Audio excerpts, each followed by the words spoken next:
Hello, नमस्कार प्यारे साथियों। आपके अपने YouTube चैनल बीसीसी करियर के इस ऑनलाइन प्लेटफॉर्म पर आपका हार्दिक स्वागत, अभिनंदन। कैसे हैं आप? उम्मीद करता हूं ये आप सब एकदम अच्छे से आप रिवीजन कर रहे होंगे और जो भी आपके जितने भी सेशन विभिन्न टॉपिकों के हुए हैं उनको अच्छे से आप नोट या अपने आप उनको बार बार रिवीजन करना है और एकदम अच्छे से आपकी पढ़ाई चल रही होगी। टॉपिक बहुत ही महत्वपूर्ण टॉपिक को लेके हम काफ़ी दिनों से चर्चा कर रहे हैं। टॉपिक है आपके मौलिक अधिकार। बहुत सारे आर्टिकल हमने पढ़े इस टॉपिक से संबंधित। आर्टिकल 12 से लगाकर आर्टिकल 20 तक हमने चर्चा की है, चाहे वो राज्य की परिभाषा हो, चाहे वो विधि की परिभाषा हो, आर्टिकल 13, आर्टिकल 14 जिसमें विधि आपके या कानून के समक्ष समानता की बात हो या संरक्षण की बात हो, 15 के संदर्भ में हमने चर्चा की जो धर्म, मूल, वंश, जाति, लिंग, जन्म स्थान के आधार पर भेदभाव से विभेद का प्रतिषेध करता है। 16 के संदर्भ में बात की। आर्टिकल 17 जो एबोलिशन टू अनटचबिलिटी को लेके बात करता है, एबोलिशन टू ऑफ टाइटल्स जो उपाधियों के अंत की बात करता है, आर्टिकल 18, 19 के संदर्भ में और आर्टिकल 20 के संदर्भ में भी हमने विस्तार से विभिन्न अलग अलग क्लासों के माध्यम से चर्चा की है। इसी सीरीज को आगे बढ़ाते हुए, इस टॉपिक को आगे बढ़ाते हुए, इस मौलिक अधिकारों में विभिन्न जो आर्टिकल हैं, इन आर्टिकल में आज जिस आर्टिकल के संदर्भ में हम चर्चा करेंगे, आज इस अनुच्छेद के संदर्भ में चर्चा करेंगे, ये भी बहुत महत्वपूर्ण आर्टिकल है। आर्टिकल 21 जो प्राण और दैहिक स्वतंत्रता की बात करता है, जो right to life and personal liberty की बात करता है, व्यक्तिगत स्वतंत्रताओं की बात करता है। इस आर्टिकल 21 के संदर्भ में और 21A जो निःशुल्क शिक्षा का प्रावधान करता है, इन दोनों के संदर्भ में आज इस सेशन के माध्यम से विस्तार पूर्वक इनको समझने का प्रयास करेंगे।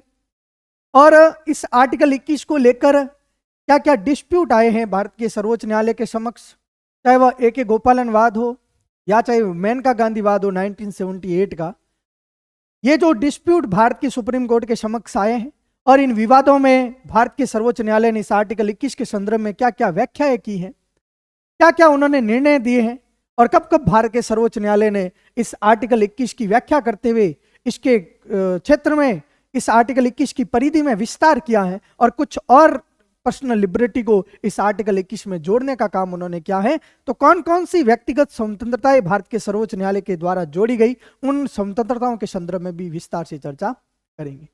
प्रयास करूंगा मैं इस आर्टिकल 21 को लेकर एक एक बिंदु पे हम चर्चा करें, एक सामान्य जो है आपके सामान्य से लगाकर विशिष्ट तक इस आर्टिकल 21 की जो भी जानकारी है, इस जानकारी को लेके, इस विशिष्ट जानकारी को लेके एकदम अच्छे से एक एक बिंदु पे हम चर्चा करने का प्रयास करेंगे और आपको भी एकदम अच्छे से इस आर्टिकल 21 के संदर्भ में अच्छे से जानना है, एक एक चीज नोट करनी है और वीडियो के अंत तक, क्लास के अंत तक आपको एकदम जुड़ के एकदम इस विभिन्न जो आर्टिकल 21 से संबंधित जो प्रोविजन है उस प्रोविजन को एकदम क्लियर करना है। तो इसी के साथ इस आर्टिकल 21 के संदर्भ में जो हेडिंग है आपके प्राण और दैहिक स्वतंत्रता यानी व्यक्तिगत स्वतंत्रताएं जो हैं इनके संदर्भ में, और 21 से जो निःशुल्क शिक्षा के अधिकार की बात करता है, इन दोनों के संदर्भ में विस्तार से चर्चा कर रहे हैं। तो बढ़ते हैं आगे और इस सेशन को प्रारंभ करते हैं और इस आर्टिकल 21 के संदर्भ में जितनी भी महत्वपूर्ण जानकारी है उनको लेके आगे बढ़ते हैं। तो क्या हेडिंग है आपके? हेडिंग है अनुच्छेद 21 और अनुच्छेद 21 जो प्राण एवं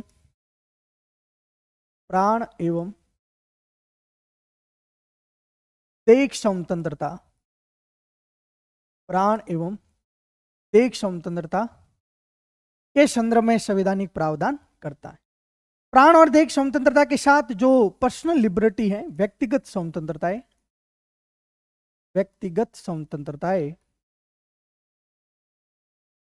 इन व्यक्तिगत स्वतंत्रताओं के संदर्भ में भी संवैधानिक प्रावधान संविधान के आर्टिकल 21 में। अब देखिए, जिस प्रकार हमने कल आर्टिकल 20 पढ़ा, उस 20 के संदर्भ में हमने एक सामान्य जानकारी हमने पढ़ी कल वाले सेशन में, और सामान्य जानकारी हमने क्या पढ़ी कि आर्टिकल 20 जो है यह इमरजेंसी के दौरान भी, आपातकाल के दौरान भी इनका निलंबन नहीं किया जा सकता है, इनको छीना नहीं जा सकता है। अर्थात आर्टिकल 20 जो है वो इमरजेंसी के दौरान में भी, इमरजेंसी के दौरान भी इनको सीमित नहीं किया जा सकता। अर्थात ये लागू रहता है, इनके परिवर्तन पर किसी भी प्रकार का कोई प्रभाव नहीं पड़ता है। जिस प्रकार कल वाले सेशन में आपने आर्टिकल 20 के संदर्भ में ये लाइन याद रखी, आर्टिकल 20 के संदर्भ में आपने ये चीज समझी है, पढ़ी है, उस तरह आपको ध्यान रखना है। आज हम जिस आर्टिकल के संदर्भ में चर्चा कर रहे हैं, आज जिस आर्टिकल 21 को हम पढ़ रहे हैं, इस 21 के संदर्भ में भी आपको सामान्य बात क्या याद रखनी, सबसे पहले जिस आर्टिकल के संदर्भ में चर्चा करें, इस 21 के संदर्भ में याद रखना है कि एक अमेंडमेंट एक्ट हुआ था आपके, 44वां अमेंडमेंट एक्ट, 44वां अमेंडमेंट एक्ट 1978 में। आपको पता है इंदिरा गांधी के समय 42 अमेंडमेंट एक्ट हुआ था 1976 में। और इस 42 अमेंडमेंट एक्ट जो इमरजेंसी के दौरान जो अमेंडमेंट एक्ट भारत के संविधान में हुआ, बहुत सारे कुछ ऐसे परिवर्तन किए गए जो आपके नुकसानदायक थे। और इन परिवर्तन जो किए 42वें अमेंडमेंट एक्ट के तहत, उनको निरस्त करने का काम कौन सा अमेंडमेंट एक्ट करता है? आपके 44वां अमेंडमेंट एक्ट करता है। और ये 44वां अमेंडमेंट एक्ट जो है वो किसके समय हुआ था? आपके मोरारजी देसाई। देखिए, कुछ सामान्य जानकारी को लेकर हम आगे बढ़ते हैं इस आर्टिकल के मूल की ओर और इसके संदर्भ में विस्तार से चर्चा करने का प्रयास करेंगे। इस 44 अमेंडमेंट एक्ट सन 1978 जो मोरारजी देसाई के समय हुआ, ये देश के प्राइम मिनिस्टर थे। इस अमेंडमेंट एक्ट के तहत यह प्रावधान किया गया कि जब भी इस भारत में आपात उपबंध, जब हम पढ़ते हैं संविधान का भाग 18 और 18 को जब हम पढ़ते हैं तो हमें मिलते हैं आपात उपबंधों का संवैधानिक प्रावधान मिलता है इस भाग 18 में। इस आपात उपबंध में 3 प्रकार के आपातकाल लगाए जाते हैं, चाहे वो आपके 352 हो जो राष्ट्रीय आपातकाल है। और इस देश में जब भी 352 भारत के राष्ट्रपति के द्वारा लगाया जाएगा, जिसे हम कहते हैं राष्ट्रीय आपातकाल, नेशनल इमरजेंसी,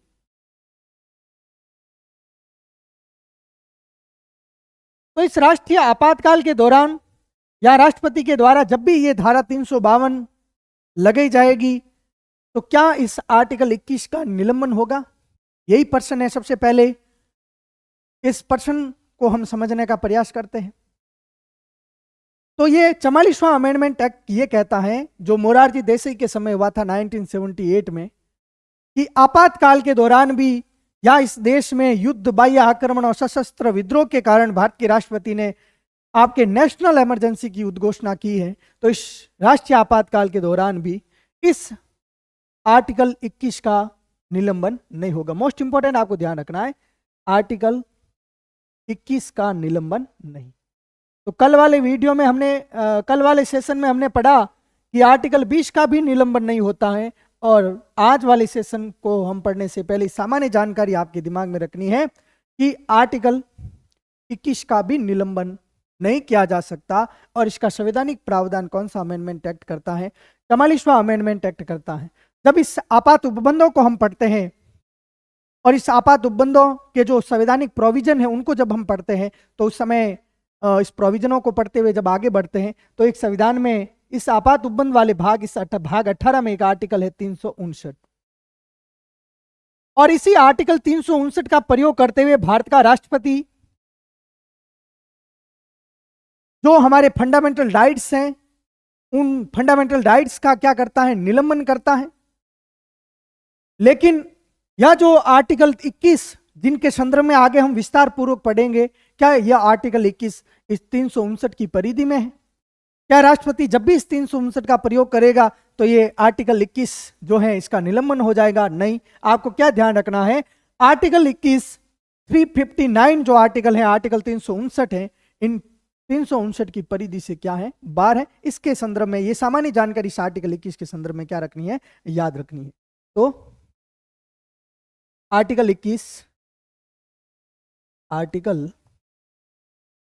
21 इसकी परिधि से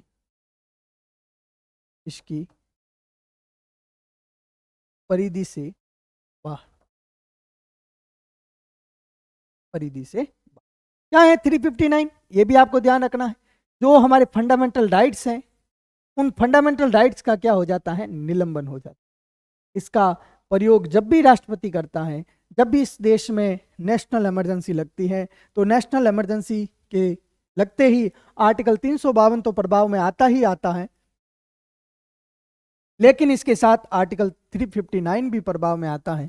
और 359 के प्रभाव से बाहर है, चाहे इस देश में आपातकाल हो या चाहे इस देश में सामान्य काल हो, प्रत्येक एक व्यक्ति को जीवन जीने का क्या होगा, अधिकार होगा। प्रत्येक एक व्यक्ति को व्यक्तिगत स्वतंत्रताएं होगी। आप व्यक्ति के किसी भी कंडीशन में इस देश में आप व्यक्ति के जीवन जीने के अधिकार को नहीं छीन सकते हैं। यह संविधान का 44वां अमेंडमेंट एक्ट कहता है। और इस आर्टिकल 21 को इस आर्टिकल 359 की परिधि से क्या करता है, बाहर करता है।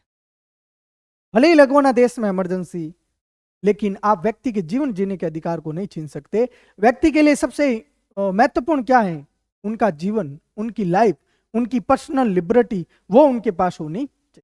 तो ये सामान्य जानकारी जो सबसे पहले इस आर्टिकल के संदर्भ में आपको याद रखनी है। सबसे पहली जो सामान्य पहले बिंदु के माध्यम से हमने इस आर्टिकल 21 के संदर्भ में जो सामान्य जानकारी पढ़ी है कि 44 अमेंडमेंट एक्ट सन 1978 में यह जो अमेंडमेंट एक्ट है, यह आर्टिकल 21 से क्या संबंध है इसका, तो सीधी सी एक लाइन में आपको याद रखना है किसी भी इस आर्टिकल 21 के संदर्भ में जो आर्टिकल जो आपके 44 अमेंडमेंट एक्ट हुआ इसके संदर्भ। और क्या लाइन याद रखनी है आपको कि आर्टिकल जो 21 है, जिसमें आपके right to life, personal liberty, इस आर्टिकल की हेडिंग है, जीवन जीने के अधिकार की आर्टिकल बात करता है, और पर्सनल लिबर्टी यानी व्यक्तिगत स्वतंत्रताओं की बात करता है।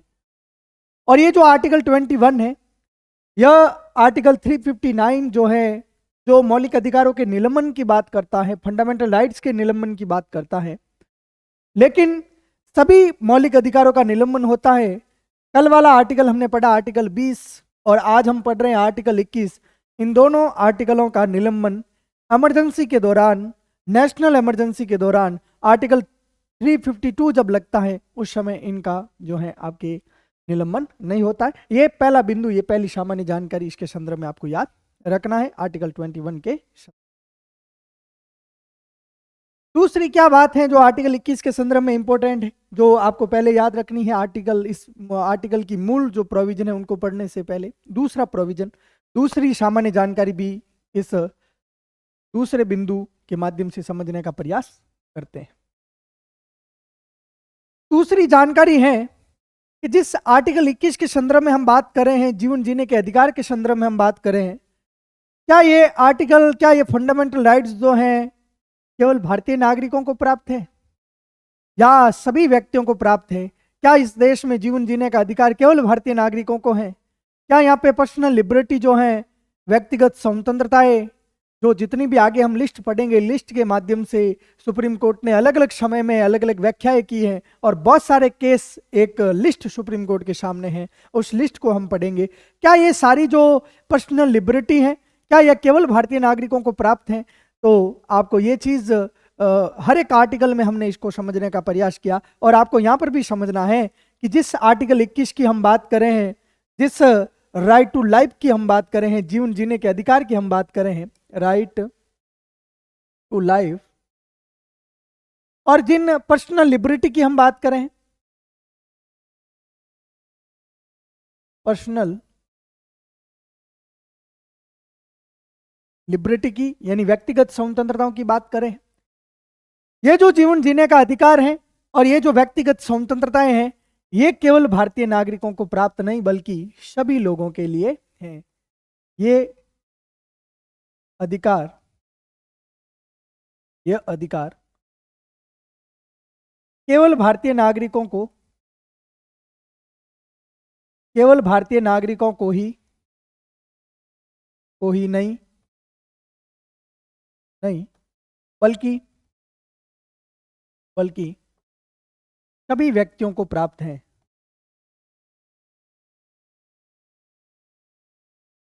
सभी व्यक्तियों को प्राप्त सभी व्यक्तियों को प्राप्त। ये दूसरा बिंदु, इसके संदर्भ में भी आपको ध्यान रखना। अब क्या आर्टिकल 21 में जो पर्सनल लिबर्टी है, जो व्यक्तिगत स्वतंत्रताएं हैं या जीवन जीने के अधिकार को लेकर जब हम बात करते हैं, क्या इसको छीना जा सकता है? तो यहाँ पे तीसरा बिंदु जो आता है इस आर्टिकल 21 के संदर्भ में, और तीसरी एक विधि जो हमने जापान के संविधान से ली है, और वह विधि आती है आपके प्रोसीजर इस्टेब्लिशमेंट बाय लॉ, विधि द्वारा स्थापित प्रक्रिया।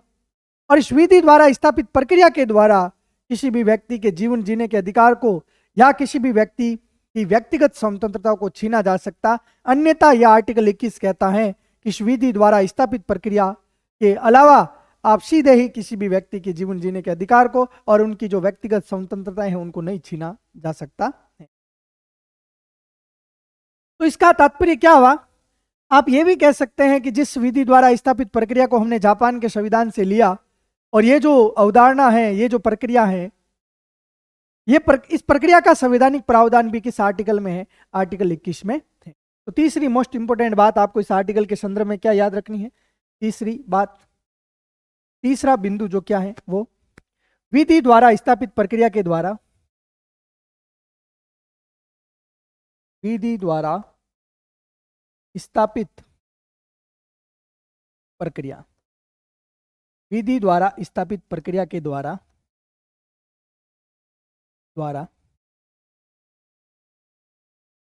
अनुच्छेद 21 में वर्णित, अनुच्छेद 21 में वर्णित प्रावधानों को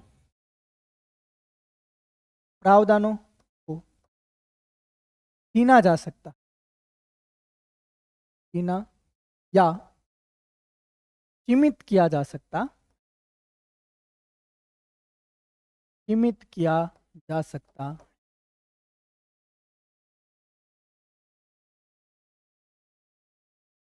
तो इस विधि द्वारा स्थापित प्रक्रिया जो है, और ये विधि द्वारा स्थापित प्रक्रिया का जो प्रोविजन है, ये जो प्रावधान है, ये हमने किस देश के संविधान से लिया है? जापान के संविधान से। किस देश के संविधान से? जापान के। इसी तरह एक प्रक्रिया जो यूएसए में काम करती है, ड्यू प्रोसेस ऑफ लॉ, विधि की नियत प्रक्रिया, और भारत में जो प्रक्रिया काम करती है वो विधि द्वारा स्थापित प्रक्रिया काम करती है। और विधि द्वारा स्थापित प्रक्रिया का प्रावधान हमने किस देश के संविधान से लिया है? जापान के संविधान से। और इस विधि द्वारा स्थापित प्रक्रिया का जो प्रोविजन, जो प्रावधान है, वो भारत के किस संविधान में वर्णित है? तो आपको सीधा याद रखना, संविधान के आर्टिकल 21 में वर्णित है। और ये विधि द्वारा स्थापित प्रक्रिया क्या कहती है कि विधि द्वारा स्थापित प्रक्रिया के द्वारा आर्टिकल 21 में वर्णित जो प्रावधान है, जो प्रोविजन है, उनको सीमित किया जा सकता है। आर्टिकल 21 में जो आपको लिबर्टी है उनको न्यून किया जा सकता है, उनको हटाया जा सकता है, उनको छीना जा सकता है। जैसे किसी व्यक्ति ने अपराध किया है और एक ऐसा अपराध किया है कि उसे मृत्युदंड की सजा मिली है, जो इंडियन पेनल कोड है, और इंडियन पेनल कोड में कुछ धाराएं हैं, उन धाराओं के माध्यम से वो क्या है? विधि है। उन धाराओं के माध्यम से ये निर्धारण किया गया है। और क्या निर्धारण किया गया है कि किसी भी व्यक्ति ने यह अपराध किया और इस अपराध के लिए मृत्युदंड की सजा है, तो क्या वो व्यक्ति ये कह सकता है कि मुझे जीवन जीने का अधिकार है? क्योंकि उस व्यक्ति के जीवन जीने के अधिकार को ऐसे ही नहीं छीना, बल्कि विधि बनाकर, विधि द्वारा स्थापित प्रक्रिया के द्वारा उनके जीवन जीने के अधिकार को छीना गया। या चाहे किसी भी व्यक्ति की पर्सनल लिबर्टी को छीना है, तो वह भी इस एक्ट के तहत विधि द्वारा स्थापित प्रक्रिया के द्वारा छीना जाता है। तो ये तीनों बिंदु जो इस आर्टिकल 21 के संदर्भ में आपको याद रखने हैं। सबसे पहला बिंदु जो आर्टिकल 21 है वो 359 की परिधि से बाहर है। दूसरा बिंदु आपको याद रखना है, ये केवल भारतीय नागरिकों को ही नहीं बल्कि ये सभी व्यक्तियों को प्राप्त है, चाहे विदेशी हो या भारतीय। यह आर्टिकल 21 जीवन जीने का अधिकार, जो हमारे लिए बहुत ही महत्वपूर्ण आपके आर्टिकल हैं, अधिकार है, राइट्स हैं, ये सभी व्यक्तियों को प्राप्त है। और तीसरा बिंदु आपको याद रखना है कि जिस विधि द्वारा स्थापित प्रक्रिया की हम बात करते हैं, जिस प्रोसीजर इस्टेब्लिश बाय लॉ की हम बात करते हैं, क्या कहते हैं इसको? Procedure establish by law. यह जो प्रोविजन है ये हमने किस देश के संविधान से लिया है? जापान के संविधान से। और यह प्रक्रिया कहती है, यह अवधारणा कहती हैं कि इस अवधारणा के माध्यम से विधि बनाकर, कानून बनाकर आपके इस आर्टिकल 21 में वर्णित जो प्रोविजन है उनको छीना जा सकता। तो ये बात भी आपको क्या रखनी है याद। अब इस आर्टिकल 21 जिसके संदर्भ में हम चर्चा कर रहे हैं, और यह जो आर्टिकल 21 है इनको लेकर बहुत सारे केस भारत के सुप्रीम कोर्ट के समक्ष आए, और उन एक एक वाद को लेके कुछ महत्वपूर्ण जो वाद हैं, बहुत सारे वाद आए मैं बता रहा हूं आपको, लेकिन कुछ महत्वपूर्ण वाद हैं उनके संदर्भ में हम एक एक करके चर्चा करेंगे। और इस देश का संविधान लागू होते ही भारत के सुप्रीम कोर्ट के सामने, भारत के सर्वोच्च न्यायालय के सामने इस आर्टिकल 21 को लेके एक सबसे पहला वाद आया, और वो वाद है कम्युनिस्ट नेता थे आपके गोपालन, ए.के. गोपालन, और ये ए.के. गोपालन वाद 1915 में आया। और इसी ए.के. गोपालन वाद में भारत के सर्वोच्च न्यायालय ने इस आर्टिकल 21 में जो जीवन जीने का अधिकार है, जो पर्सनल लिबर्टी की जो बात करता है आर्टिकल 21, उसकी कुछ व्याख्या की। और यहाँ पे जो सुप्रीम कोर्ट ने इस आपके right to life and personal liberty की जो व्याख्या वो की है, जो एक्सप्लेन उन्होंने किया है, वो विस्तृत व्याख्या नहीं बल्कि कैसी व्याख्या की है, सीमित व्याख्या की। और ये सुप्रीम कोर्ट के सामने पहला केस था। और इसी आर्टिकल 21 के संदर्भ में बहुत सारे भारतीय सुप्रीम कोर्ट के सामने केस आए, और उन विभिन्न जो केस आए उन अलग अलग केस में, अलग अलग वाद में सुप्रीम कोर्ट ने अलग अलग निर्णय दिए, और एक अलग अलग अधिकार वो इस व्यक्तिगत स्वतंत्रताओं में अलग अलग स्वतंत्रताएं भारत का सर्वोच्च न्यायालय जोड़ता गया। और आज इस आर्टिकल 21 का जो परिक्षेत्र है वो बहुत ही व्यापक है, और इसकी जो विस्तृत व्याख्या जो इस आर्टिकल 21 के संदर्भ में भारत के सर्वोच्च न्यायालय ने की, वो विस्तृत व्याख्या मेनका गांधीवाद में की जो 1978 का है।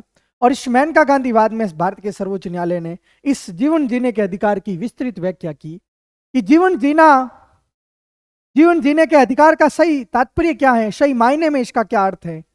उनके पूरे मानक भारत के सर्वोच्च न्यायालय ने तय किए कि आप जीवन कब जिएंगे, जब आपको शांत वातावरण मिलेगा, शुद्ध वातावरण मिलेगा, तभी आप जीवन जीने वो सही जीवन जीने का क्या है, एक गरिमापूर्ण जीवन जीने के अधिकार की उन्होंने क्या की बात की, ये मेनका गांधीवाद में। और बहुत सारी लिबर्टी आपकी यहाँ जोड़ी है, और इस पूरी कहानी को, इस पूरी श्रृंखला को, इन विभिन्न वादों को हम एक एक करके समझने का प्रयास करते हैं इस आर्टिकल 21 में जो वर्णित है। यानी सीधा सा जो है आपके ए.के. गोपालन वाद जो है उससे हम क्या करते हैं, प्रारंभ करते हैं। तो सबसे पहले इस आर्टिकल 21 को लेकर भारतीय सुप्रीम कोर्ट के समक्ष, भारतीय सर्वोच्च न्यायालय के समक्ष सबसे पहला जो वाद आया वो वाद आया ए.के. गोपालन वाद, ए.के. गोपालन वाद, ए.के. गोपालन versus union of India, union of India 1915। और ए.के. गोपालन वाद जो कहां का था, आपके मद्रास का।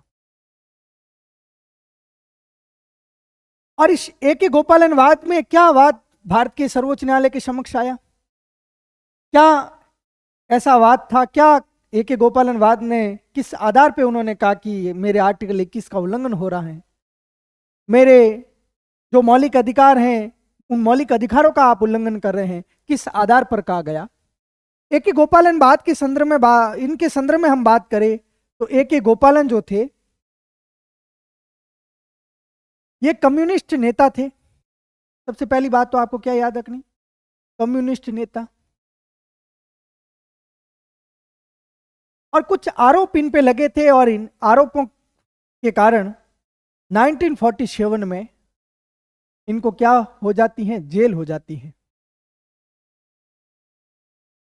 और 1915 में ए.के. गोपालन जो भारतीय सर्वोच्च न्यायालय में एक रिट दायर करवाते हैं, और रिट दायर करवाते हुए ए.के. गोपालन कहते हैं कि मेरी जो ये गिरफ्तारी है, ये गिरफ्तारी जो है, ये जो नजरबंदी मेरी है, यह मेरे मौलिक अधिकारों का क्या करती है, उल्लंघन करती है, मेरे मौलिक अधिकारों का क्या करती है, हनन करती है।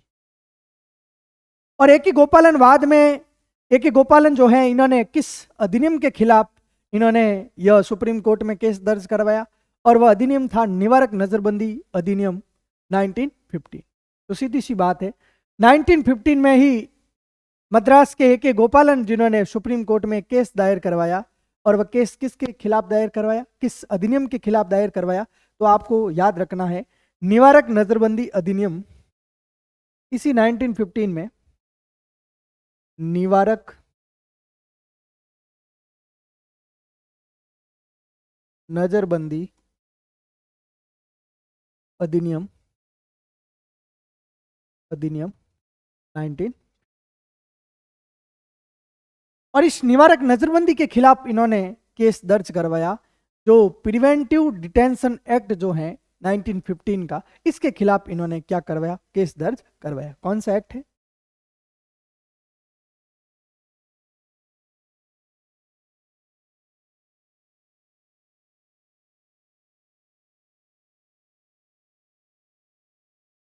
Preventive detention act 19। इस प्रिवेंटिव डिटेंशन एक्ट के खिलाफ, इस निवारक नजरबंदी अधिनियम के खिलाफ A.K. गोपालन ने यह केस दर्ज करवाया, और केस में उन्होंने कहा क्या क्या, इन्होंने सुप्रीम कोर्ट के समक्ष अपनी रिट के माध्यम से, अपने केस के माध्यम से कहा कि मेरे मौलिक अधिकारों का उल्लंघन हो रहा है। कौन कौन से आर्टिकल, इनके केस लड़ने का आधार क्या था, किस आधार पर इन्होंने कहा कि फंडामेंटल राइट्स का, मेरे फंडामेंटल राइट्स का क्या हो रहा है, उल्लंघन हो रहा है। तो सबसे पहले इस A.K. गोपालन वाद में इन्होंने कहा कि जो आर्टिकल 13 है, और आर्टिकल 13 जो है वो हमने अच्छी तरह से पढ़ा है। A.K. गोपालन वाद ने क्या कहा इस केस में, इन्होंने सबसे पहले इस निवारक नजरबंदी अधिनियम प्रिवेंटिव डिटेंशन एक्ट का इन्होंने विरोध किया, और इस एक्ट का विरोध करते हुए इन्होंने सबसे पहले इन्होंने कहा कि इस मौलिक अधिकारों में जो आर्टिकल 13 है, इस 13 का क्या हो रहा है, उल्लंघन हो रहा है। आपने आर्टिकल 13 में यह प्रावधान किया कि ऐसी विधि, ऐसा कानून जो इस देश में किसी व्यक्ति के मौलिक अधिकारों को छीनती है या न्यून करती है, तो उस विधि को समाप्त कर दिया जाएगा। वह विधि क्या हो जाएगी, शून्य हो जाएगी। आपका जो ये प्रिवेंटिव डिटेंशन एक्ट जो है, ये मेरे मौलिक अधिकारों का क्या कर रहा है, हनन कर रहा है। तो यहां आर्टिकल जो 13 है, ये 13 मुझसे छीना जा रहा है। ये केस A.K. गोपालन ने सबसे पहले आर्टिकल 13 को आधार बनाते हुए भारतीय सुप्रीम कोर्ट के समक्ष रखा है। दूसरा जो आधार था इनके केस लड़ने का, वो आधार क्या था? दूसरा आधार था आर्टिकल 19। 19 भी हमने बहुत अच्छी तरीके से पढ़ा है, जिसमें 6 प्रकार की स्वतंत्रताओं की बात की।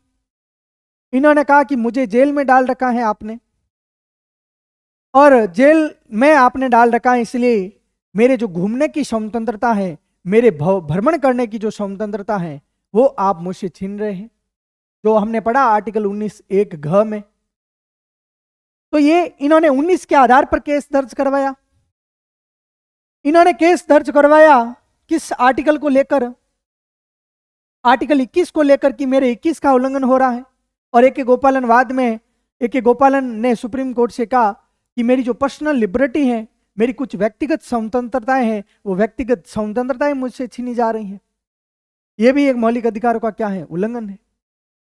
और चौथा इन्होंने कहा कि मेरे जो आर्टिकल 22 है बंदीकरण वाला, और उस बंदीकरण में जो संरक्षण को लेके ये आर्टिकल 22 जो कहता है, जिसका अपवाद है निवारक नजरबंदी, जिसका अपवाद है प्रिवेंटिव डिटेंशन एक्ट, जो आपके बंदीकरण में जो आपको संरक्षण दिया जाता है, लेकिन आपको निवारक नजरबंदी के तहत यदि गिरफ्तार किया तो ये बंदीकरण में जो संरक्षण है, ये संरक्षण भी आपको नहीं मिलता है। तो मेरे आर्टिकल, इन्होंने 4 आधार इनके थे केस लड़ने के, और इन चारों आधारों पर उन्होंने केस लड़ा कि मेरा आर्टिकल 13 का उल्लंघन हो रहा है, मेरे मौलिक अधिकारों को छीना जा रहा है, मेरे व्यक्तिगत स्वतंत्रताएं जो है, पर्सनल लिबर्टी, उनको छीना जा रहा है, मेरा आर्टिकल 19 में जो कुछ स्वतंत्रताएं हैं उनको छीना जा रहा है, और बंदीकरण में जो संरक्षण दिया जाता है, और ये बंदीकरण में संरक्षण भी इस प्रिवेंटिव डिटेंशन एक्ट जो 1915 में पारित हुआ, इसके द्वारा ये भी छीना जा रहा है। ये A.K. गोपालन वाद में A.K. गोपालनवाद जो था, इस A.K. गोपालन ने ये रिट के माध्यम से ये विभिन्न रिट जो हैं सुप्रीम कोर्ट में उन्होंने क्या की, पेश। और इस सुप्रीम कोर्ट ने इस A.K. गोपालनवाद में इस जीवन जीने के अधिकार की व्याख्या की, प्राण और देह स्वतंत्रता की क्या की, व्याख्या की। लेकिन ये जो व्याख्या है ये पूर्ण व्याख्या नहीं थी। इन्होंने इस केस A.K. गोपालनवाद में सर्वोच्च न्यायालय ने क्या कहा, ये तो देखो A.K. गोपालनवाद ने जो कहा, A.K. गोपालनवाद ने क्या भारत के सुप्रीम कोर्ट के समक्ष रखा, ये आपको इस पूरी इस स्लाइड के माध्यम से समझना है। तो सीधा आपको ध्यान रखना, A.K. गोपालन जो मद्रास के रहने वाले कम्युनिस्ट नेता, 1947 में इनको क्या होती है, जेल। और इन्होंने किस एक्ट के खिलाफ केस दर्ज करवाया, प्रिवेंटिव डिटेंशन एक्ट 1950, निवारक नजरबंदी एक्ट के खिलाफ। और इन्होंने कहा कि इस एक्ट के द्वारा मेरी जो गिरफ्तारी हुई है या ये मेरे जो अधिकार हैं, ये मेरे जो फंडामेंटल राइट्स जो मेरे हैं, इन फंडामेंटल राइट्स का क्या हो रहा है, उल्लंघन हो रहा है। ये बातें इस A.K. गोपालन ने भारत के सुप्रीम कोर्ट के समक्ष रखी। लेकिन सर्वोच्च न्यायालय ने क्या कहा, सर्वोच्च न्यायालय ने क्या निर्णय दिया इस 1915 एक्ट का, इस निर्णय को समझने का क्या करते हैं, प्रयास करते हैं। जिसके कारण भारतीय जुडिशरी पे प्रश्नवाचक चिन्ह लगा। भारतीय जुडिशरी जो भारतीय न्यायपालिका के जो निर्णय हैं, इनको लेकर नेगेटिव संदेश पूरे भारत में गया है। और यहां जो सुप्रीम कोर्ट ने निर्णय दिया, और निर्णय देते हुए इन्होंने आर्टिकल 21 जो प्राण और देह स्वतंत्रता हमें देता है, इसकी किस प्रकार की व्याख्या की, इन्होंने सीमित व्याख्या की, सीमित व्याख्या की। और सीमित व्याख्या करते हुए भारत के सर्वोच्च न्यायालय ने कहा कि आर्टिकल 19 का उल्लंघन नहीं है। ये जो प्रिवेंटिव डिटेंशन एक्ट जो है 1915 का, ये जो निवारक नजरबंदी जो कानून है, ये आर्टिकल 19 का उल्लंघन नहीं है, क्योंकि ये जरूरी है निवारक नजरबंदी के तहत। और निवारक नजरबंदी को समझना भी आपके लिए जरूरी है। निवारक नजरबंदी क्या है, सबसे पहले तो निवारक नजरबंदी का सीधा तात्पर्य है जिस व्यक्ति को शक के आधार पर उनको नजरबंद किया जाता है, ऐसा व्यक्ति जिन्होंने कोई अपराध नहीं किया है, अभी तक वो अपराधी नहीं है, लेकिन उस व्यक्ति से इस देश की सुरक्षा को खतरा है, वो व्यक्ति इस देश में अशांति कर सकता है, वो व्यक्ति जो विदेशी मामलों को लेकर या आतंकवादी संगठनों से वो व्यक्ति जुड़ा हुआ है, वो अशांति इस देश में फैला सकता है। इस आधार पर उस व्यक्ति को क्या कर दिया जाता है, नजरबंद कर दिया जाता है। और देश की सुरक्षा सबसे पहले जरूरी है, देश में शांति व्यवस्था बनाए रखना सबसे पहले जरूरी है। और इस देश की सेना, इस देश की सुरक्षा और इस देश में शांति व्यवस्था, इस देश की कानून व्यवस्था को बनाए रखने के लिए यह जो प्रिवेंटिव डिटेंशन एक्ट है, ये बहुत ही जरूरी है। इन्होंने इस निवारक नजरबंदी अधिनियम के पक्ष में भारत के सुप्रीम कोर्ट ने निर्णय देते हुए कहा कि प्रिवेंटिव डिटेंशन एक्ट जो है 1915 का, ये आर्टिकल 19 का उल्लंघन नहीं है। और इन्होंने क्या कहा कि ये देश की सुरक्षा और शांति के लिए बहुत ही क्या है, जरूरी। तो ये चीज आपको ध्यान रखनी है। क्या सीमित व्याख्या करते हुए भारत के सर्वोच्च न्यायालय ने कहा, सीमित व्याख्या करते हुए इन्होंने कहा कि प्रिवेंटिव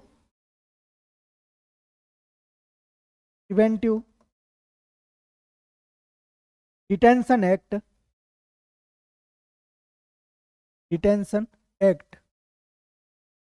1915 1950 निवारक नजरबंदी अधिनियम 1915 आर्टिकल 19 का उल्लंघन नहीं, आर्टिकल 19 का उल्लंघन। यह निर्णय सुप्रीम कोर्ट ने दिया और सुप्रीम कोर्ट ने कहा कि इस देश की सुरक्षा के लिए, देश की सुरक्षा, देश में शांति व्यवस्था के लिए और देश में जो आतंकवादी घटनाएं हो रही हैं, उस आतंकवादी घटनाओं को रोकने के लिए इस प्रकार का जो कानून है, जो निवारक नजरबंदी कानून है, वो क्या है, जरूरी है। ये बात, ये निर्णय A.K. गोपालनवाद में इस आर्टिकल 21 को लेकर जो चैलेंज किया गया, आर्टिकल 19 को लेकर चैलेंज किया गया, इस आर्टिकल 19 और 21 को लेकर भारत के सुप्रीम कोर्ट ने विस्तृत व्याख्या तो नहीं की, लेकिन एक सीमित व्याख्या करते हुए उन्होंने कहा कि आर्टिकल 19 का उल्लंघन ये निवारक नजरबंदी अधिनियम नहीं है। और इस अधिनियम का बहुत बड़े स्तर पर इसका दुरुपयोग भी बाद में हुआ।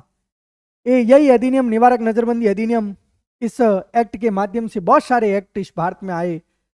और चाहे आपके टाडा की बात करें या चाहे मीसा एक्ट की बात करें, जो इमरजेंसी के दौरान लाखों नेताओं को गिरफ्तार किया गया, या चाहे आपके पोटा की बात करें, आपके जो 2002 में जो पोटा अधिनियम जो था जिसको समाप्त किया गया, इसकी बात करें, ये सारे प्रिवेंशन ऑफ टेररिज्म एक्ट जो हैं, पोटा, टाडा हो या मीसा हो, ये बहुत सारे एक्ट आए। और इन एक्टों के माध्यम से किस प्रकार से निवारक नजरबंदी जो ये कानून है, ये जो अधिनियम जो 1915 में पारित हुआ, इसको लेकर बहुत सारे डिस्प्यूट भारत के सुप्रीम कोर्ट के समक्ष आए। तो ये ए.के. गोपालनवाद के संदर्भ में आपको क्या रखना है, याद रखना है, ए.के. गोपालन ने किन किन आर्टिकल को लेकर याचिका दायर की और सुप्रीम कोर्ट ने क्या निर्णय दिया कि आर्टिकल 19 का उल्लंघन, ये प्रिवेंटिव जो डिटेंशन एक्ट है, ये नहीं। और दूसरी बात इन्होंने और कही कि आर्टिकल 19 और 21 का संबंध नहीं है। आर्टिकल 19 का संबंध, आर्टिकल 19 का संबंध 21 से, ये दोनों बातें भारत के सुप्रीम कोर्ट ने कही, जो कि आपके लिए मोस्ट इंपॉर्टेंट, ये सुप्रीम कोर्ट का निर्णय था इस ए.के. गोपालन वाद में, जो आर्टिकल 21 से संबंधित है, जो जीवन जीने के अधिकार की सीमित व्याख्या करता है, जो राइट टू लाइफ और पर्सनल लिबर्टी की सीमित व्याख्या करता है। तो आपको सीधा सा याद रखना है। और भारतीय सर्वोच्च न्यायालय के सामने ये ए.के. गोपालन वाद सबसे पहला केस। अब इसको लेकर बहुत सारे केस आए और एक लिस्ट जो है इस आर्टिकल 21 में जुड़ गई। और दूसरा जो केस है इस आर्टिकल 21 को लेके, वो केस है आपके मेनका गांधी। दूसरा केस कौन सा है आपके? मेनका गांधी। दूसरा केस है मेनका गांधी वाद। मेनका गांधी, मेनका गांधी वाद कब का है? 1978। 1978 में इस देश में जब आपातकाल लगाया जाता है और 1977 में जब चुनाव होते हैं, इमरजेंसी खत्म होने के बाद में, मार्च 1977 में इमरजेंसी खत्म होती है और 1977 में इंदिरा गांधी की सरकार नहीं आती है। 1978 में जो मोरारजी देसाई इस देश के क्या बनते हैं? प्रधानमंत्री बनते हैं। और मोरारजी देसाई ने आपातकाल के क्या कारण थे, इस आपातकाल के कारणों की खोज करने के लिए एक आयोग का गठन किया जाता है और उस आयोग का क्या नाम था आपके? शाह आयोग। ये मेनका गांधी केस भारत के सुप्रीम कोर्ट के सामने क्यों आया, इसको लेकर आपको पता होना चाहिए कि इमरजेंसी क्यों लगी, इस आपातकाल के क्या कारण थे, इस आपातकाल के क्या दुष्प्रभाव थे 1975 में जो इमरजेंसी लगाई थी आंतरिक आपातकाल के आधार पर, और 1977 तक ये इमरजेंसी रही थी। आपके कब लगी थी? 25 जून 1975 और मार्च 1977 तक ये इमरजेंसी आपकी परिवर्तन में। जैसे ही इमरजेंसी खत्म हुई और इस देश के प्रधानमंत्री कौन बने? जब चुनाव हुए तो कांग्रेस पार्टी चुनाव हार जाती है और देश के प्रधानमंत्री बनते हैं आपके मोरारजी देसाई। और मोरारजी देसाई ने एक आयोग का गठन किया और इस आयोग का क्या नाम है? शाह आयोग। इस शाह आयोग का काम क्या था कि इमरजेंसी लगाने का कारण क्या है, आपातकालीन जो ये आपातकाल लगा इसके क्या क्या दुष्प्रभाव थे, इनको लेकर, इनके परिणाम को लेकर इस आयोग का गठन किया गया। अब इमरजेंसी के दौरान मेनका गांधी, आपके संजय गांधी, इन सब की भूमिका, इन सब पे भी प्रश्नवाचक चिन्ह था इस आयोग की रिपोर्ट में। और मेनका गांधी जब 1978 में जब वो विदेश जाती हैं, क्योंकि अमेरिका से इनका एक पत्र चलता था और इस पत्रिका का ये संपादक थी, और जब ये वापस वहां लौट रही थी तो इनसे एयरपोर्ट पे पासपोर्ट छीन लिया जाता है। और एयरपोर्ट पे जब पासपोर्ट छीना जाता है तो मेनका गांधी केस दर्ज करवाती हैं और इस केस में भारत के सर्वोच्च न्यायालय ने इस जीवन जीने के अधिकार की क्या की है, विस्तृत व्याख्या की है। और सुप्रीम कोर्ट ने इस मेनका गांधी वाद में कहा कि जीवन जीने का अधिकार का तात्पर्य ये नहीं, जीवन जीने के अधिकार का सही मायने में अर्थ क्या है, सही अर्थ इनका तात्पर्य क्या है कि जीवन जीना केवल जीवन जीना, ये सांसें चलना ही कोई जीवन जीना नहीं है। जीवन जीने के अधिकार का क्या मतलब है? जीवन जीने के अधिकार, इन्होंने यहां विस्तृत व्याख्या भारत के सुप्रीम कोर्ट ने की। एक व्यक्ति सही जीवन कब जी पाएगा? जब उस व्यक्ति को क्या मिलेगी? उस व्यक्ति को शुद्ध वातावरण मिलेगा। जीवन जीने के अधिकार की विस्तृत व्याख्या करते हुए भारत के सुप्रीम कोर्ट ने कहा जब उनको रोजगार मिलेगा, आजीविका के साधन मिलेंगे, यह जीवन जीने के अधिकार में शामिल है। जीवन जीने के अधिकार में उन्होंने विस्तृत व्याख्या करते हुए कहा कि राइट टू फूड, उनको आहार पाने का अधिकार होगा, यह जीवन जीने का अधिकार है सही मायने में। गरिमापूर्ण जीवन का मतलब क्या है?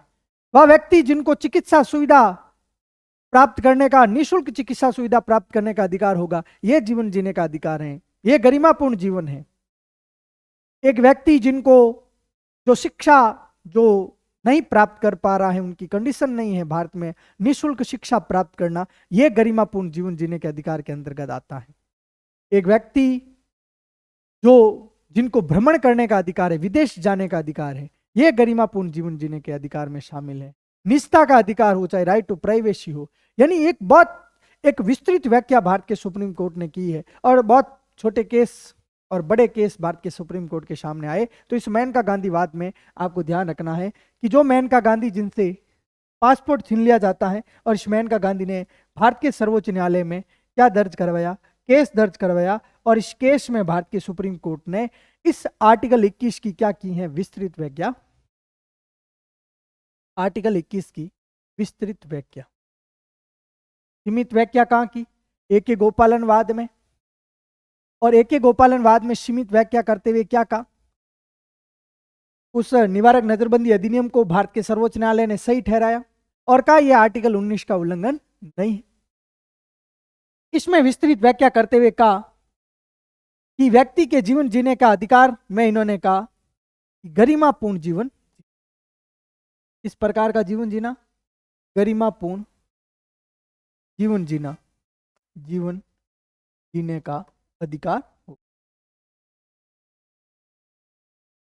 और विस्तृत व्याख्या करते हुए इन्होंने एक बहुत लंबी लिस्ट भारत इस आर्टिकल 21 में बहुत सारे उपबंधों को, बहुत सारे प्रोविजन को भारत के सर्वोच्च न्यायालय ने क्या किया है, शामिल।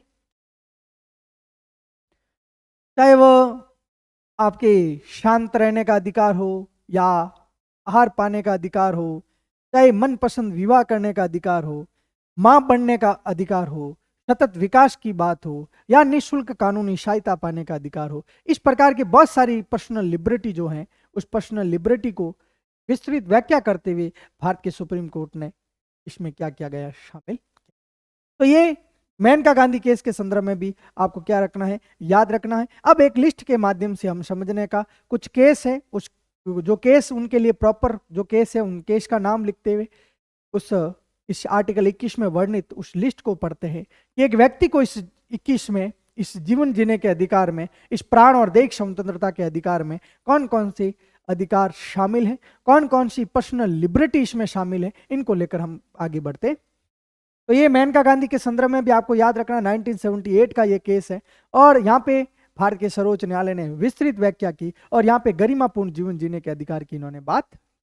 अब बढ़ते हैं आगे, और कौन कौन से केस है और कौन कौन से इस आर्टिकल 21 में जो है आपके कुछ केस है, उनके संदर्भ में आपको याद रखना है।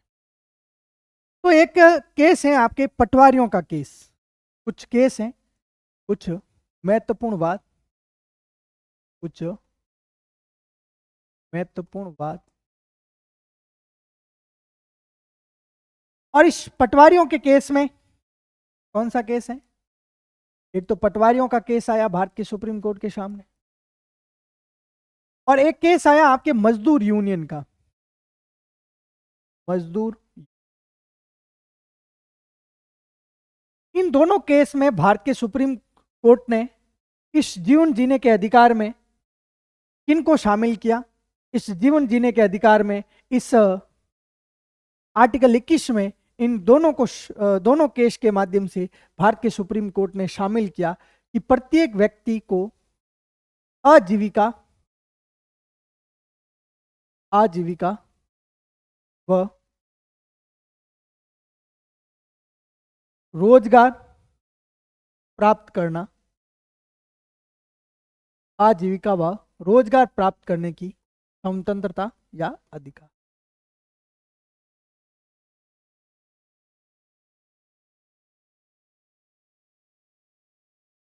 इन दोनों केस के माध्यम से मजदूर union versus union of India हो या चाहे पटवारियों का केस हो, और इस पटवारियों के केस में और इस मजदूर यूनियन वाले मजदूर संगठन वाले केस में भारत के सुप्रीम कोर्ट ने इन दोनों केसों में कहा कि प्रत्येक व्यक्ति को आजीविका व रोजगार प्राप्त करने की क्या होगी, स्वतंत्रता होगी। आजीविका और रोजगार प्राप्त करने का क्या होगा, अधिकार होगा।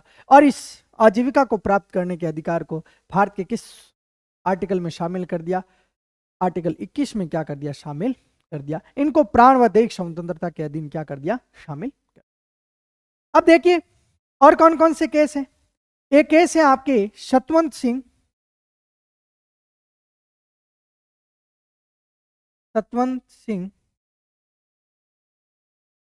वर्सेज पासपोर्ट अधिकारी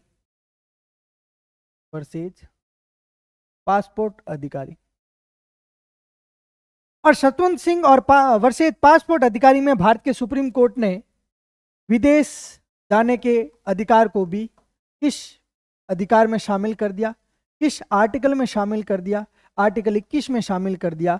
और आर्टिकल 21 में शामिल करते हुए इनको भी प्राण व दैहिक स्वतंत्रता के अधीन क्या कर दिया गया है, शामिल। तो सतवंत सिंह वाले केस में भी आपको याद रखना, विदेश जाने का अधिकार या भ्रमण करने का क्या होगा, प्रत्येक व्यक्ति को अधिकार होगा। एक एक गोपालनवाद में जो इस आर्टिकल की सीमित व्याख्या हो रही थी, और एक जो आपके ये जो विभिन्न केस हैं, इन विभिन्न केसों के माध्यम से ये जो व्यक्तियों की पर्सनल लिबर्टी जो है, उस पर्सनल लिबर्टी को यहाँ पे जोड़ा जा रहा है। और कौन कौन से केस आए, एक केस आया, बहुत इंपॉर्टेंट केस है भारत के सुप्रीम कोर्ट के सामने, और तीसरा जो केस है वो है सुभाष कुमार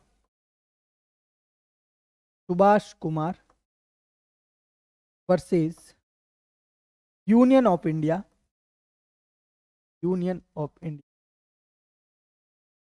और ये केस कहां का है, बिहार का। बिहार का एक केस है Subhash Kumar versus union of India. और इस केस का निर्णय देते हुए भारत के सुप्रीम कोर्ट ने कहा कि प्रत्येक एक व्यक्ति जिनको प्रदूषण मुक्त जीवन जीने का क्या है, अधिकार। जीवन जीने का अधिकार का मतलब ये नहीं कि केवल जीने का अधिकार है। जीवन जीने के अधिकार का सही तात्पर्य क्या है, गरिमापूर्ण जीवन क्या है, कि एक व्यक्ति को प्रदूषण मुक्त जीवन जीने का क्या होगा, अधिकार होगा। प्रदूषण मुक्त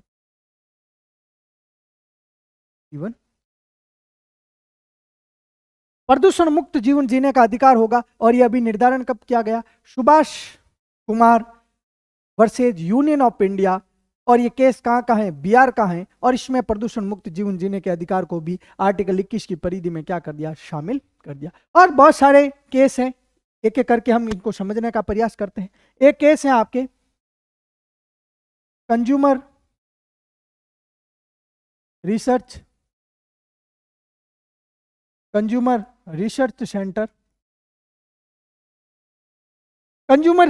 सेंटर जो केस है, इस कंज्यूमर रिसर्च सेंटर केस में, इस केस में भारत के सुप्रीम कोर्ट ने क्या निर्णय दिया।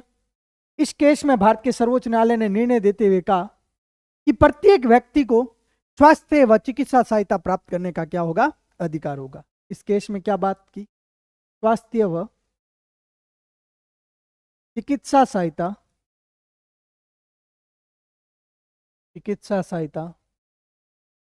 प्राप्त करने का, स्वास्थ्य व चिकित्सा सहायता प्राप्त करने का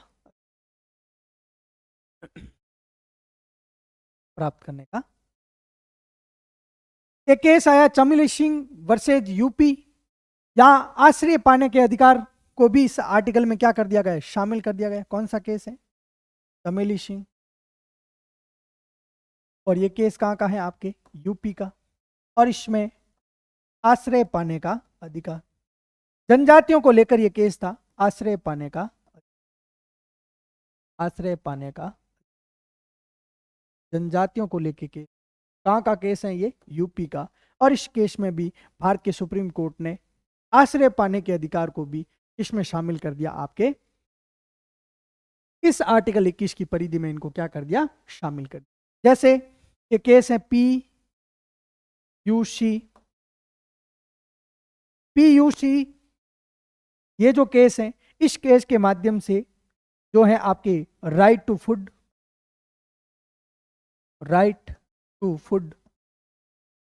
आहार पाने के अधिकार को भी मौलिक अधिकारों की इस आर्टिकल 21 की परिधि में इनको क्या कर दिया? शामिल।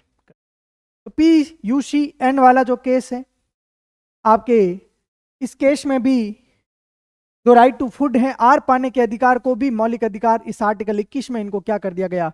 शामिल कर दिया गया। तो ये बहुत सारे केस जो भारत के सुप्रीम कोर्ट में अलग अलग समय में आए, चाहे पटवारियों का या मजदूर यूनियन का केस हो, इसमें आजीविका और रोजगार प्राप्त करने के अधिकार की बात की। सतवंत सिंह वर्सेज पासपोर्ट अधिकारी विदेश जाने और भ्रमण करने के अधिकार को इस आर्टिकल 21 में शामिल किया। Subhash Kumar versus union of India जो बिहार का केस है, प्रदूषण मुक्त जीवन जीने के अधिकार को इस आर्टिकल 21 में शामिल किया। कंज्यूमर रिसर्च सेंटर केस, स्वास्थ्य व चिकित्सा सहायता प्राप्त करने के अधिकार को इस आर्टिकल 21 की परिधि में शामिल किया। और चमेली सिंह जो यूपी का वाद है, और इस वाद में जनजाति जो है उनको आश्रय पाने के अधिकार को भी इस आर्टिकल 21 में शामिल किया। और PUCN जो केस है, इस PUCN केस में भारत के सुप्रीम कोर्ट ने राइट टू फूड जो है, आहार पाने के अधिकार को भी, आहार पाने के अधिकार को, आहार पाने के अधिकार को भी इस आर्टिकल 21 में क्या किया गया? शामिल किया गया। इस प्रकार बहुत सारे जो विस्तृत व्याख्या जो आपके इस आर्टिकल 21 की बात करें तो कौन कौन सी और पर्सनल लिबर्टी है? मनपसंद विवाह करने का अधिकार, मनपसंद विवाह करने का अधिकार। इसी आर्टिकल 21 की बात करें तो इस आर्टिकल 21 में ही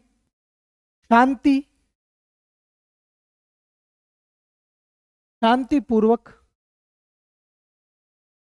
वातावरण में रहने का अधिकार, वातावरण में रहने का अधिकार।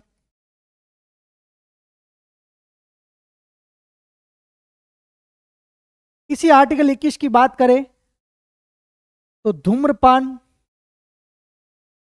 धूम्रपान रहित क्षेत्र में रहने का अधिकार, यानी धूम्रपान के खिलाफ आप जा सकते हैं भारत के सुप्रीम कोर्ट। यह धूम्रपान रहित वाला, यह भी आपको ध्यान रखना है। या इस आर्टिकल 21 की बात करें तो सतत विकास का अधिकार, यह भी आर्टिकल 21 की परिधि में क्या कर दिया? शामिल कर दिया। इस 21 को विस्तृत इनकी व्याख्या करते हुए इसी आर्टिकल 21 की बात करें तो बहुत सारे देखिए कानून है। एक लिस्ट हमने इस आर्टिकल 21 में प्रयास किया है कि पूरी लिस्ट हम यहाँ पे ले। निःशुल्क विधिक सहायता प्राप्त करने का अधिकार, विधिक सहायता प्राप्त करने का अधिकार, प्राप्त करने का अधिकार, इसको भी इस आर्टिकल 21 में क्या किया गया? शामिल किया गया। तो इस प्रकार बहुत सारे, जैसे मां बनने का अधिकार, मां बनने का अधिकार, एक स्त्री जिनकी इच्छा है कि वह मां बने या ना बने, ये भी उनकी क्या है? पर्सनल लिबर्टी है। लेकिन यहां पर भी आपको ध्यान रखना है कि बच्चा गर्भ में होने के बाद में वो ये नहीं कह सकती कि मैं मां नहीं बनूंगी। फिर उन पे जो है आपके PCP DNT जो है वो कानून उन पे लग जाता है। और PCP DNT जो इस देश के क्या है? विरुद्ध है। ये जो पूर्व गर्भाधान जो तकनीक जो है, ये इस प्रकार से ये आपके बहुत सारे जो पर्सनल लिबर्टी इस आर्टिकल 21 में है, जिनके संदर्भ में हमने इनको एक एक करके हमने समझने का क्या क्या है प्रयास किया है। बहुत एक लंबी लिस्ट जो है हमने इस आर्टिकल 21 में ली। अब यहाँ पे एक जो अधिकार जो अभी आपके 2017 से संबंधित है, निजता का अधिकार। निजता के अधिकार को भी इस आर्टिकल 21 की परिधि में क्या कर दिया, शामिल कर दिया। देखिए जो इंपॉर्टेंट है उनके संदर्भ में आपको ध्यान रखना है। इंपॉर्टेंट जो हमने ये विभिन्न जो अधिकार लिए हैं इस स्लाइड के माध्यम से, कुछ महत्वपूर्ण अधिकार और ये कुछ जो आपके अन्य जो प्रोविजन है उनके संदर्भ में याद रखना। मोस्ट इंपॉर्टेंट आपको याद रखना निजता के अधिकार को, इनको लेकर भी बहुत सारे सवाल आए। निजता के अधिकार की बात करें यानी right to privacy, right to privacy यानी गोपनीयता का अधिकार, जिसे मैं कह सकता हूं गोपनीयता।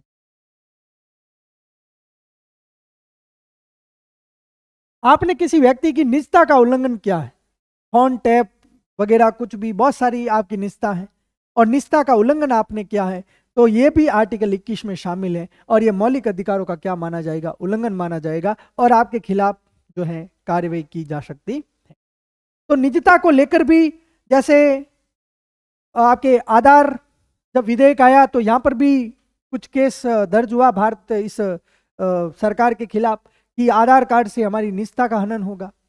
तो इस प्रकार के बहुत सारे केस निजता को लेके आए, लेकिन एक केस भारत के सुप्रीम कोर्ट के समक्ष आया इस गोपनीयता के अधिकार को लेकर, इस राइट टू प्राइवेसी को लेकर। और ये केस क्या था भारत के सुप्रीम कोर्ट के समक्ष? ये केस और इस निजता के अधिकार को लेकर, इस गोपनीयता के अधिकार को लेकर एक वाद भारत के सुप्रीम कोर्ट के समक्ष आया और वो वाद कौन सा था? आपके के पुट्टास्वामी वाद। कौन सा वाद था? के पुट्टास्वामी वाद। 2017 की मैं बात कर रहा हूं, 24 अगस्त 2017 एक वाद भारत के सुप्रीम कोर्ट के समक्ष आता है और वह वाद कौन सा है? के पुट्टास्वामी वाद। और इस के पुट्टास्वामी वाद, और इस समय इस भारत सुप्रीम कोर्ट के जज थे आपके जे.एस. खेर। कौन थे? मुख्य न्यायाधीश जे.एस. खेर। और इस निजता के अधिकार का निर्धारण करने के लिए क्या ये मौलिक अधिकारों की श्रेणी में, इस आर्टिकल 21 की श्रेणी में है या नहीं, इसका निर्धारण करने के लिए एक संवैधानिक पीठ का गठन किया जाता है। और इस संवैधानिक पीठ में टोटल कितने मेंबर होते हैं? 9 मेंबर, 9 सदस्य। 9 सदस्यों की ये क्या बैठती है? संवैधानिक पीठ।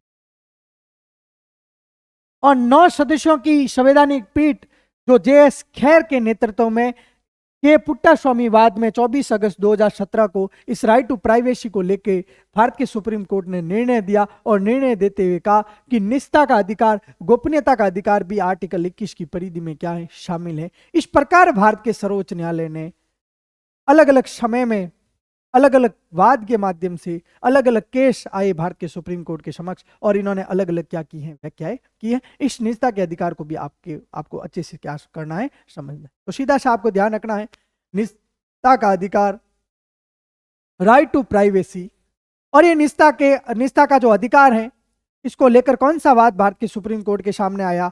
के पुट्टास्वामी वाद। और ये के पुट्टास्वामी वाद जो भारत के सर्वोच्च न्यायालय के समक्ष आया ये 24 अगस्त 2017 को। और इस के पुट्टास्वामी वाद का जो निर्णय है वो किसने दिया? आपके जे.एस. खेर ने। और जे.एस. खेर जो 9 सदस्यीय ये संवैधानिक पीठ थी, निर्णय देते हुए जे.एस. खेर ने कहा कि निजता का अधिकार भी आर्टिकल 21 की परिधि में क्या है? शामिल है। ये आर्टिकल 21 में व्यक्ति की क्या है? पर्सनल लिबर्टी है, ये व्यक्ति के जीवन जीने के अधिकार में क्या है? शामिल है। इस प्रकार इस आर्टिकल 21 को हम केवल इतना पढ़ के छोड़ देते हैं कि जीवन जीने का अधिकार यानी right to life and personal liberty, ये इतना नहीं है। इनकी विस्तृत जो ये सारी जो अधिकार थे इनको मैंने आपके समक्ष रखा है, इस लिस्ट को मैंने आपके समक्ष रखा है। आशा उम्मीद करता हूं कि एक एक चीज आपके क्लियर हुई होगी और एक एक जो बिंदु है उस बिंदु के संदर्भ में आपको क्या करना है? याद करना। तो ये तो हमने चर्चा की आर्टिकल 21 के संदर्भ में। अब इसी आर्टिकल 21 ए के संदर्भ में जो निःशुल्क शिक्षा की बात करता है, निःशुल्क शिक्षा का जो प्रोविजन था आपके डीपीएसपी में आर्टिकल 45 में था। निःशुल्क शिक्षा को लेकर इस देश की आजादी से पहले बहुत सारी कमेटियां आई, बहुत सारे लोग जिन्होंने निःशुल्क शिक्षा की सिफारिश की। और आज़ादी के बाद भी बहुत सारी कमेटियां और बहुत सारे वाद इस भारत के सुप्रीम कोर्ट के समक्ष आए। बहुत सारी कमेटियां जिन्होंने इस निःशुल्क शिक्षा के संदर्भ में क्या की सिफारिश की। ये सपना था निःशुल्क शिक्षा। और उसी आर्टिकल 45 को आधार बनाते हुए आपके आरटी एक्ट जो आया 2009 में, और 1 अप्रैल 2010 को ये आरटी एक्ट लागू हुआ। और आज निःशुल्क और अनिवार्य शिक्षा जो भारत में इस एक्ट को लागू किया, और इस निःशुल्क शिक्षा का ये जो आर्टिकल 45 में जिसका वर्णन था, उनको अधिकार की श्रेणी में इनको रखा। और मौलिक कर्तव्य भी आपके इनको लेके 11 मौलिक कर्तव्य भी निःशुल्क शिक्षा को लेके जोड़ा। तो 21A जो बाद में जोड़ा गया, और 21A को भी इस आर्टिकल 21 की परिधि से ये क्या है, बाहर नहीं है। आर्टिकल शिक्षा प्राप्त करना भी व्यक्ति के जीवन जीने के अधिकार में इनको क्या कर दिया गया, शामिल कर दिया। और एक केस आया भारत के सुप्रीम कोर्ट के समक्ष, और वो केस कौन सा आया, आपके उन्नीकृष्णन वाद। कौन सा वाद आया, उन्नीकृष्णन वाद। उन्नीकृष्णन वाद जो किस राज्य का है, आंध्र प्रदेश का ये केस था। और इस उन्नीकृष्णन वाद में भारत के सुप्रीम कोर्ट ने कहा कि निःशुल्क व अनिवार्य शिक्षा प्राप्त करना भी व्यक्ति के जीवन जीने के अधिकार में क्या है, शामिल। निःशुल्क व अनिवार्य शिक्षा प्राप्त करना, अनिवार्य शिक्षा प्राप्त करना व्यक्ति के जीवन जीने के अधिकार में क्या है, शामिल है। और उसके बाद में केंद्र सरकार ने इस पे काम किया, और केंद्र सरकार में इस पे कार्य करते हुए एक कमेटी का गठन किया। और कमेटी कौन सी थी, आपकी तपस मजूमदार। तो इस निःशुल्क अनिवार्य शिक्षा को लेकर कौन सा वाद भारत के सुप्रीम कोर्ट के समक्ष आया, तो सबसे पहला बिंदु आपको याद रखना, उन्नीकृष्णन वाद। कहाँ का ये उन्नीकृष्णन वाद, आंध्र प्रदेश का। और सुप्रीम कोर्ट ने क्या निर्णय दिया कि निःशुल्क व अनिवार्य शिक्षा प्राप्त करना व्यक्ति के जीवन जीने के अधिकार में आर्टिकल 21 में क्या है, शामिल है। और एक कमेटी का गठन किया जाता, उस कमेटी का क्या नाम है, तपस मजूमदार कमेटी। और इसी कमेटी की सिफारिश पर इस उन्नीकृष्णन वाद के बाद में केंद्र सरकार ने एक संविधान में संशोधन किया। और वह संशोधन कौन सा है, 86वां अमेंडमेंट एक्ट 2002।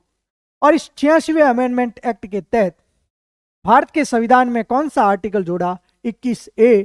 और शिक्षा जो आर्टिकल 45 में था, आपके DPSP में जो था, और अब इसको किस में शामिल कर दिया, फंडामेंटल राइट्स में इनको शामिल कर दिया। और फंडामेंटल राइट्स में शामिल करते हुए 21A जोड़ा, और शिक्षा को किसका दर्जा दे दिया, राइट्स होगा, यानी शिक्षा प्राप्त करना व्यक्ति का क्या होगा, अधिकार होगा।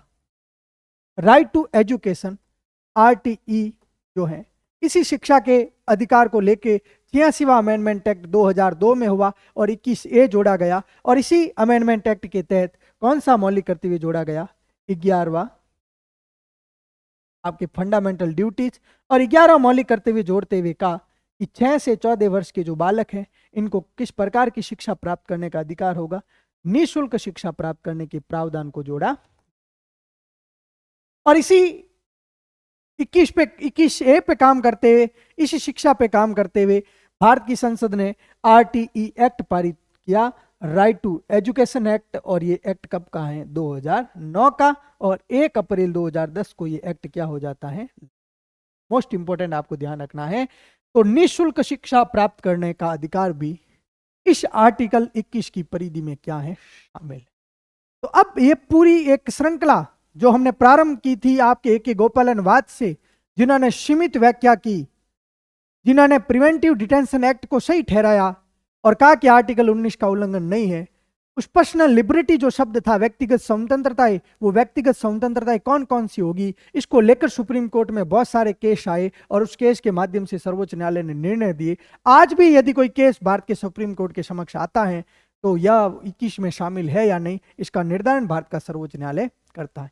तो बहुत सारे देखो, पर्सनल लिबर्टी या इस जीवन जीने के अधिकार में इस आर्टिकल 21 में हमने बहुत सारे जो आपके अधिकार, आपकी स्वतंत्रताएं हमने क्या की हैं, शामिल की हैं। चाहे वो निःशुल्क शिक्षा की बात हो, चाहे वो निःशुल्क चिकित्सा की बात हो, या चाहे वो आजीविका के अधिकार की बात हो, या विदेश या भ्रमण करने का अधिकार हो, विदेश जाने के अधिकार की बात हो, या प्रदूषण मुक्त जीवन जीने के अधिकार की बात हो, या स्वास्थ्य व चिकित्सा सहायता प्राप्त करने का अधिकार हो, आश्रय लेने का अधिकार हो, राइट टू फूड आहार पाने का अधिकार हो, मनपसंद विवाह करने का अधिकार हो, मां बनने का अधिकार हो, और राइट टू प्राइवेसी निजता का अधिकार हो, शांति व्यवस्था और धूम्रपान निषेध के संदर्भ में कोई प्रावधान हो, या सतत विकास और निःशुल्क कानूनी सहायता, विधिक सहायता पाने का अधिकार हो, ये सारी लिस्ट इस आर्टिकल 21 में है। और इस दोनों आर्टिकलों को, आर्टिकल 21 और आर्टिकल 21A, इन दोनों को समझने का एक अच्छे ढंग से, एक एक प्रोविजन को, एक एक केस को, एक एक वाद को, और उस वाद में जो प्रावधान थे उनको समझने का हमने प्रयास किया है।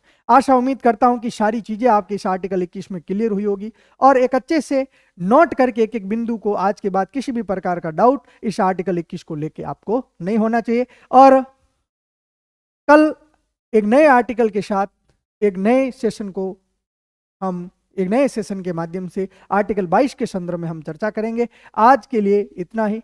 धन्यवाद। आपकी मस्त रहिए और अच्छे से रिवीजन करते रहिए और बार बार इन चीज़ों को पढ़ते रहिए, और एक एक चीज़ आपकी जो है क्लियर